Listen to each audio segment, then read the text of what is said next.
We've been through 2 years of turmoil, suffered a lot of personal loss, financial loss, loss of mental health, peace of mind, and a lot more.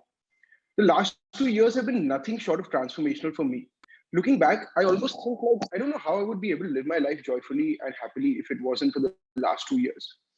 I wouldn't know what drives me, what motivates me, and what makes me really want to do what I'm doing. Please recognize age is one of the most powerful strengths on your side at the moment. Time is the most powerful tool you can have. Be it from your professional decision making standpoint, be it from a learning standpoint, a growth standpoint, a fitness standpoint, or an investment standpoint, time is the most powerful tool you have. Let's start with when I was your age. I had a plethora of interests and hobbies, more than I could count on 10 fingers. Every summer, I was doing something new. Everything from painting to music, from calligraphy to electronics, from learning how to shoot photographs on a professional camera to learning tools like Photoshop and Premiere Pro, from scripting, shooting, and editing short films to cooking pasta from scratch. So, what really made me interested in so many things? I had an urge, internal urge to understand everything that went on. If I liked film, I'd learn how to script, direct, shoot, edit, and market my short film. If I liked music, I wouldn't learn just the drums, but I would also learn the keyboard, the guitar, and the flute. This innate need to do more or want more sort of weighed down on me when I saw my peers' success at one skill over the years. Some of my friends could play one instrument so well because they'd been doing it for more than 10 years. Some of them were now the captains of the football team. I was not being able to stick to one hobby and master one skill. But today, at the age of 27, I'm not a phenomenal drummer, neither am I a professional photographer. But all these skills are part of my arsenal. They make me who I am. They make me a unique culmination of all these varied experiences. So I'm here to talk to you about my professional journey, my journey of constant reconstruction, of going beyond the X and Y axis, of understanding what I really want, learning to speak with myself. I'm going to teach you how to not label yourself, how to not put yourself in a box before you learn to listen to yourself. I'm going to talk to you about how I made peace with this inner desire to do more. And I went beyond social constructs and professional labels. So while I talk to you about this journey of reconstruction, I'm going to pause and ask you some questions which I wish I was given the chance to explore. So my predisposition to do something more than just the regular was quite frustrating in my youth. Over time, I realized it taught me perspective. It made my outlook so wide that I could actually have a conversation with anyone, uninhibited by what the world defined me. My knowledge of this problem somewhat came about when I was in the eighth or ninth grade, an age where a lot of you are today, when conversations became serious, when people started asking, what do you want to do after school? Which stream are you going to select? Play so many music instruments. Have you given your Trinity exams in any of them? Do you know that if you play one instrument and you give your exams, that will really help you for the applications when you go to college? You're the only boy who's opted for calligraphy and hobby class. Are you sure you want to continue? These were the frequent questions that frustrated me. Now, through my early years, I could never really narrow down what I was interested in. I seemed like I was interested in everything. This was not very easily accepted by my teachers, my peers, and my family. And I came across as someone who lacked focus. Everyone wants to label you before you're ready to understand what you truly want. So much more now than when I was growing up. I think by now you sort of need to know what you're doing in your future by 10th grade. I was stubborn. I allowed myself to have multiple experiences. I was almost greedy to learn new things. I never said no to learning something new, and that's worked out quite well for me. Today, I operate 5 extremely successful ventures in completely different domains with no correlation to one another. But I've got them to marry each other, I've got them to learn from each other and share experiences, and that's what makes them unique, and that's what makes me successful. So now, before I proceed, let me be very clear. There is a world in which my approach works, but there is also a world in which super specialization is extremely important, a world which requires immense depth of knowledge in one subject. Both of these worlds coexist and have their own space. For example, only a neurosurgeon can operate on the brain, only a civil engineer can build a ceiling, but only a multipotentialite like me can bring together medicine, arts, machines, marketing, fitness, and nutrition to create a professional ecosystem in which I thrive. So my conversation is about you learning to speak with yourself and not using the world as your yardstick. Post 10th grade, I began to prepare for my engineering entrance exams. Very soon, I realized this is what I'm going to be doing for the rest of my life, with less space to do more. But I wanted to start an ice cream parlor. I wanted to be a nutritionist. I wanted to teach people about their bodies. I wanted to do so much more than just one thing. So I quit overnight and I decided I want to get into a course which allows me to keep my horizon wide, which doesn't label me, which doesn't box me up. I found a course in business administration with over 50 subjects taught over a short span of 3 years. I found that to be interesting. Most importantly, I did not look at this as a professional label. I looked at it as a piece of my education. I think that's something which is very important for you to understand at this juncture. Learn to look at education as education and not as a label. Jumping into professional life, over 3 years of my course, I equipped myself with a lot more knowledge outside of my course. I studied sports nutrition. I took up a formal course on Photoshop because I love to design. I took up a formal course on photography. I spent my free time cooking. I spent a lot of time learning about marketing because that was my subject of choice. When I left college, I took the first opportunity that came my way, a golden opportunity to start a business in distributing high-end medical devices. These devices were used in endoscopic surgery, something I knew absolutely nothing about. That's why I found it interesting.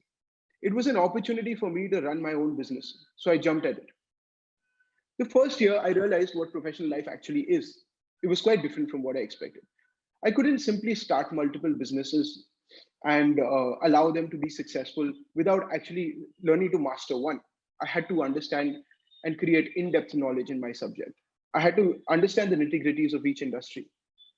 I had to build a brand name for myself.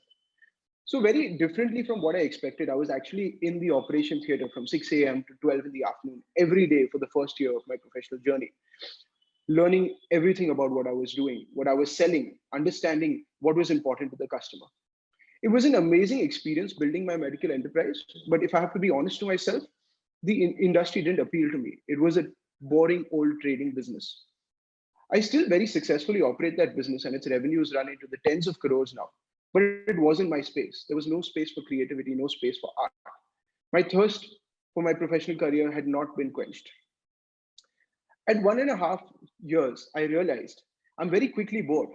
At this point, I realized I want to make this exciting. I want to bring my unique perspective to this. I want to try to change what I'm doing. At this point, I brought in my love for marketing, branding, and engineering into my medical business by creating an indigenous brand of laparoscopic surgical equipments, Yantra. I set out to create a brand which celebrates the Indian manufacturing prowess, one which we can proudly say is Indian, at a time when no one was openly saying their products were made in India. A few years later came about the Make in India movement, and today Yantra is a very successful brand selling for more than 5 years across West India. This was my first breakthrough with myself, my first conversation where I understood that I can actually merge my passions. I don't need to compromise on what I choose. It's not an either or situation. This is where my internal multipotentialite came to life. And once I had a taste of it, there was no going back. Very soon, I saw myself partnering with some phenomenal fitness professionals to start a gym in the heart of the Mumbai suburbs.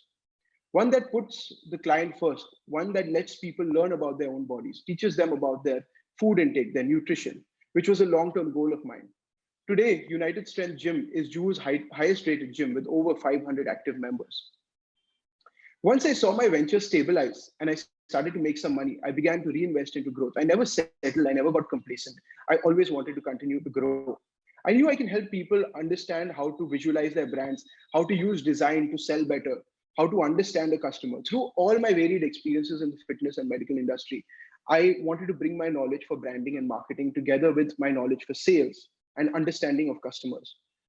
So I set up a small design studio with my closest friend and now business partner, Rishikesh, and I hired a designer. Slowly, we started to take small contracts, whatever came our way. We didn't think twice when someone came to us with a problem. We just said, okay, we don't know how to do this, but we're going to figure it out. We didn't ask ourselves, are we equipped? Are we qualified? Many a times it doesn't matter if you're equipped or qualified to do something as long as you have the passion to learn it. If you think you can add value, go ahead and do it. So this is what led me to founding Black Cat, my creative consultancy firm. From 3 individuals in a small 100 square foot office, we are now 4 partners with more than 50 team members working across the country. So what really happened here? My culture as an entrepreneur and my knack for constant reconstruction and my knack to constantly converse with myself had seeped into my enterprise. And this came in the form of not saying no to any work, by being open to doing new things and constantly learning, having what I call a beginner's approach, a child's approach to learning. That's how we develop the capability to go from a small design studio to a thriving consultancy enterprise. From designing menu cards for small cafes and cake shops to having designed our own products, which are on the shelves of stores across the country, to shooting films and music videos for top artists, running high budget advertising campaigns, building websites for the largest listed companies in the country, and being custodians of the largest sports teams in the country. So at this juncture, I ask you, are you open to new experiences? When is the last time you learned something new? Do you look at things with a child's mind, with a beginner's mind? If not, it's not too late. It's time to start now. In my 6 or 7 year professional journey, I continued to explore my passions and render them in form of my businesses. I indulged in multiple other enterprises. I founded an NGO in the arts and education space due to my love for arts.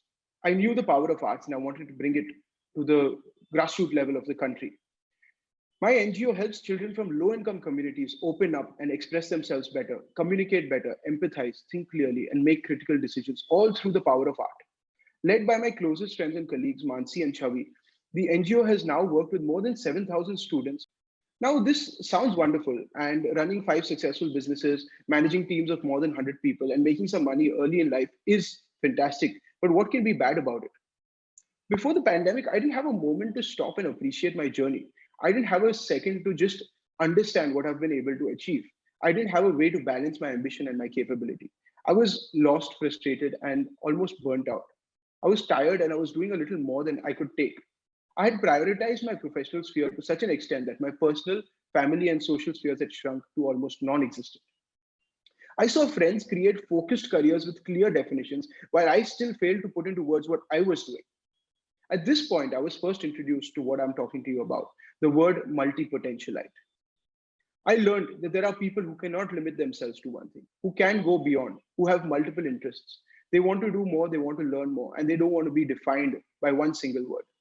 I learned I can embrace this internal desire, but I just have to be smart about it. I have to know that I have this predisposition. I need to know how to use it to my advantage. I learned I cannot be superficial with my knowledge and just expand horizontally. I need to have a depth of knowledge in each subject. I learned about the T-shaped model, the T-shaped person, a person who has such a wide range of interests and capabilities, but in a select few has an immense depth of knowledge. I used this approach to start to reposition myself, recalibrate my learnings, and reconstruct myself to fit this narrative. I learned to differentiate and detach myself from my businesses. My businesses can be great at things that I'm not because they are run by people which are beyond me. When someone asks me, how do you do so much? How do you manage? I keep saying, I don't do it all. My teams do, my partners do. I just enable and direct them. I'm blessed to have found the best business partners. I chose partners very carefully, ones who would complement my skills. I had two of my closest friends, Siddharth and Ayushman, join me in my venture Black Cab to fill gaps that I would never be able to. They brought something to the table that I could not. I realized reconstruction isn't a one time affair. My personal definition is not written in stone. I do not need to label myself to be successful. This pandemic helped me fall in love with myself, helped me acknowledge this predisposition to do more and be more, and allowed me to embrace this approach, which I now feel is one of my strongest assets. So, my closing notes for this conversation: don't put blinders on yourself. Don't restrict yourself today. You're very young. Know that you are a lifelong reconstruction, a lifelong work in progress. Do not restrict yourself to an X or Y axis.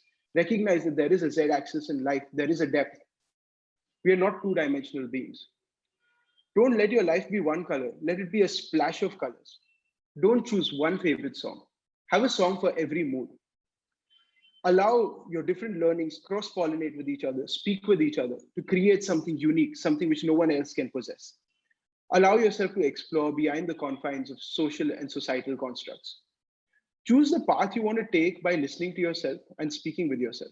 And if you haven't had a chance to speak to yourself until now, pause, reflect, and then take a decision. So today, I invite you to ask yourself, what all do you want to be?